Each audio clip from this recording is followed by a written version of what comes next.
Hello everyone, welcome to today's session. So in the last class we had discussed about Nyaya School and we have seen perception, which is one pramana that Naiyayikas believe in reaching valid knowledge.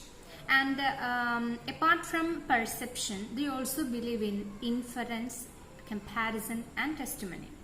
So today we are going to discuss about how Nyaya School considers inference as a pramana. So what is an inference? An inference is such a kind of a knowledge that we reach according to some other knowledge that is already available. It is best understood if you just take into consideration how a detective works. Okay, if at all some crime happens, he will be visiting that very site. He will be trying to collect as many evidence as possible. Will question people who were present at the time of that incident. And at the end of all his investigations, he will be coming upon a particular conclusion, which actually will have some evidences to prove that this person may be the person who is responsible for that crime. Okay, so what he does is the process that he is involved in is otherwise called inference. Okay, so here in our example we have the case that we used to discuss a lot. The case of a fire on the hill. Okay, so over here too we reach on to the conclusion of there is fire on the hill based upon some mark on the hill.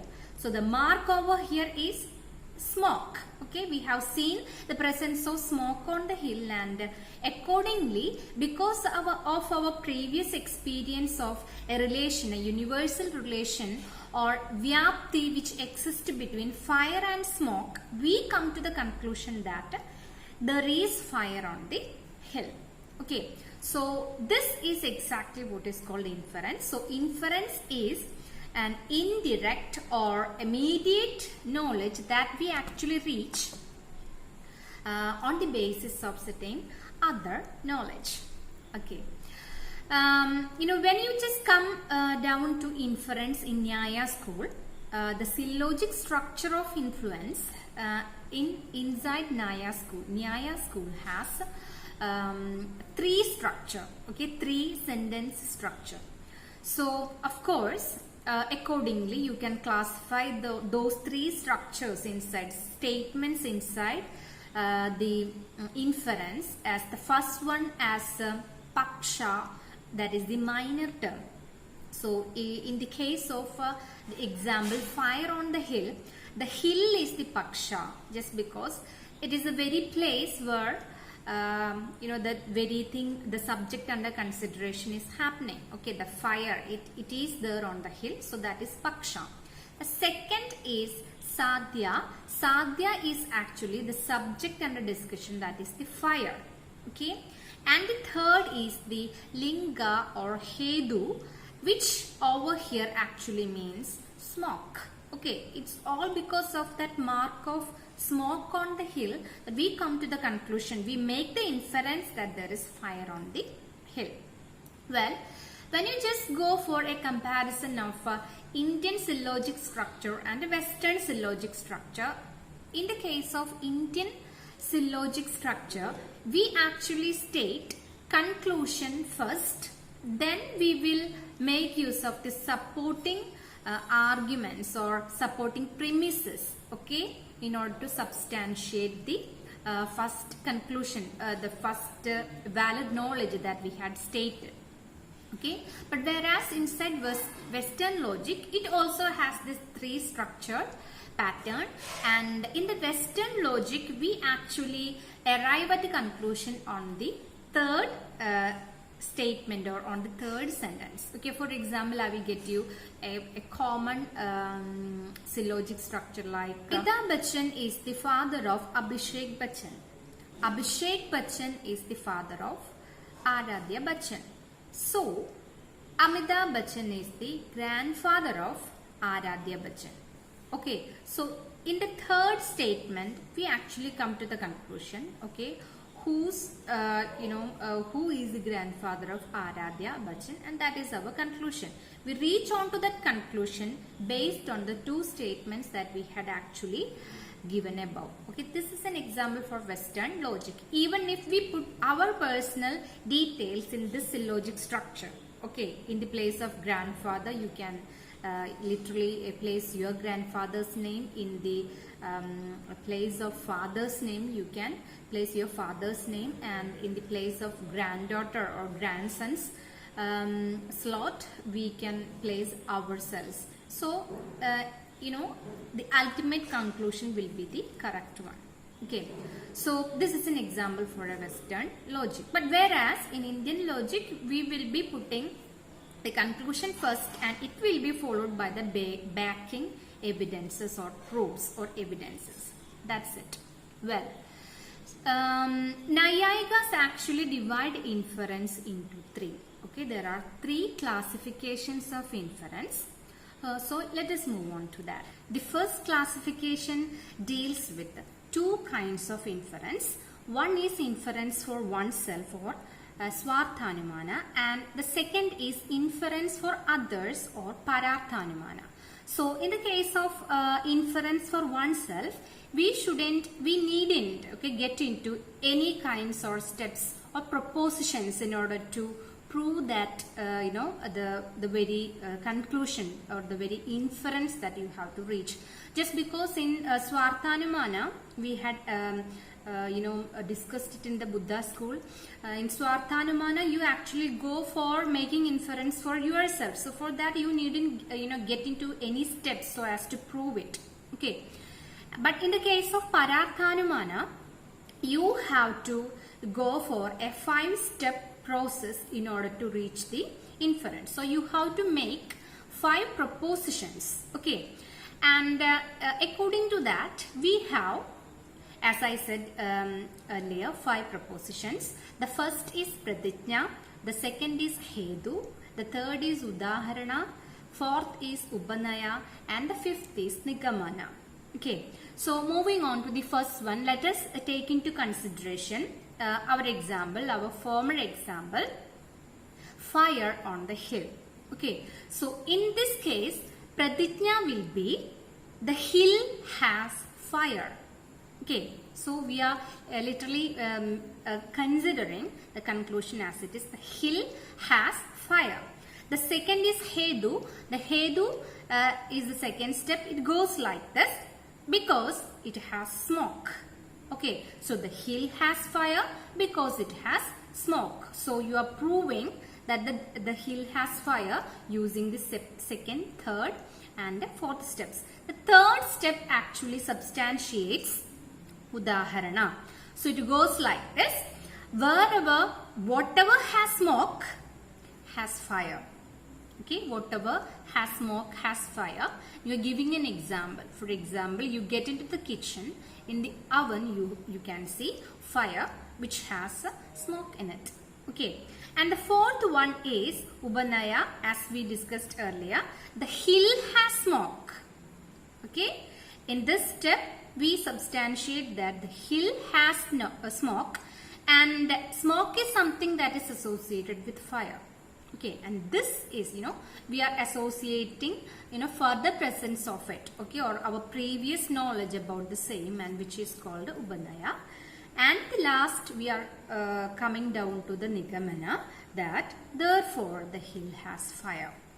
Okay, so these are the 5 steps which is included in the first classification inference.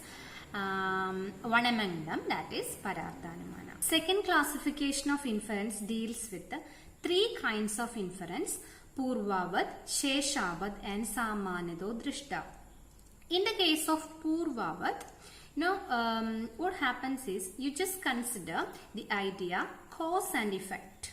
Okay, in Purvavad, looking onto the dark clouds which are assembling on the sky, we presume that it will rain today. Okay, so over here what we are doing is we are actually looking onto one cause over there, and we are presuming some unperceived effect, that is the rain. If at all there is cloud, dark cloud, it will rain. So looking on to the cause, we are actually presuming or predicting the unperceived effect. That is called Purvavat. And coming on to the second one, that is called Sheshavat. It's the opposite of Purvavat. Okay, over here looking on to the mud on the street, we presume that okay, it might have rained. Okay, so looking on to the effect that is already there in front of us, we presume the cause of it, which is the rain. Okay, then the third one is Samanyado Drishta. In Samanyado Drishta, what happens is we make the inference on the basis of two things that universally coexist. Okay, for example, we make the inference of hooves of animals.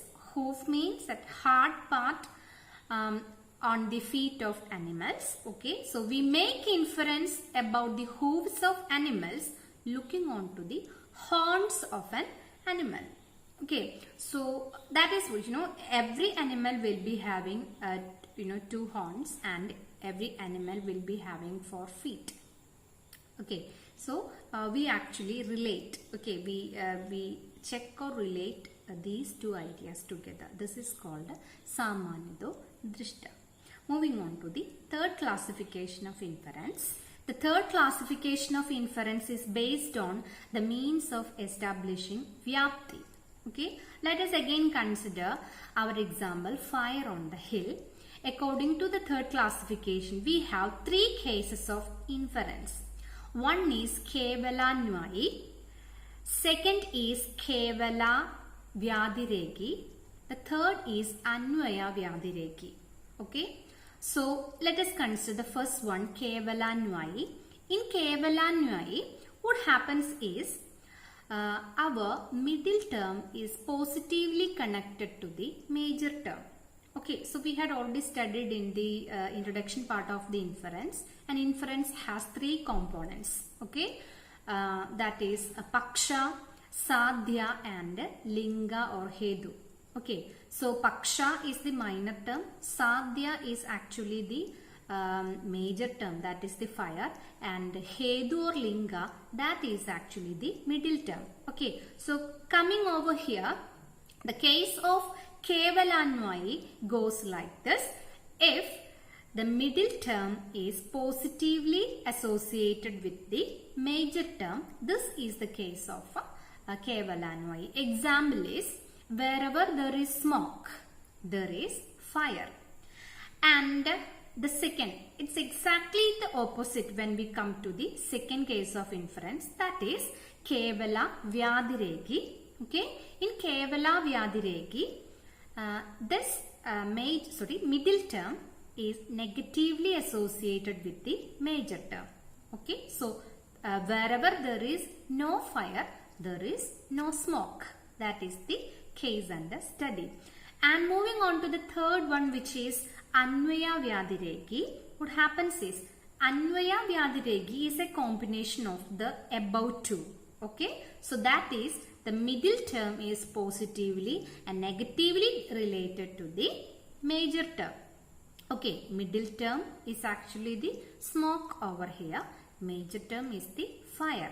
Okay, so the cases under consideration will be like this. Smoke always present in the cases of fire, and fire always absent in the cases of absence of smoke. Okay, so with this we are coming to the end of this session on inference. So I hope these points that we have discussed right now, it's clear with you. Go through the text, okay, fix all the points in your mind, study it, revise it again and again, because we have many terms which has a Sanskrit origin, and it is a bit difficult to literally place it inside. My goodness, I have been literally trying hard to get into, you know, all these kinds of strange words that literally come and go. So work hard and prepare very well. I hope everything is clear. Thank you.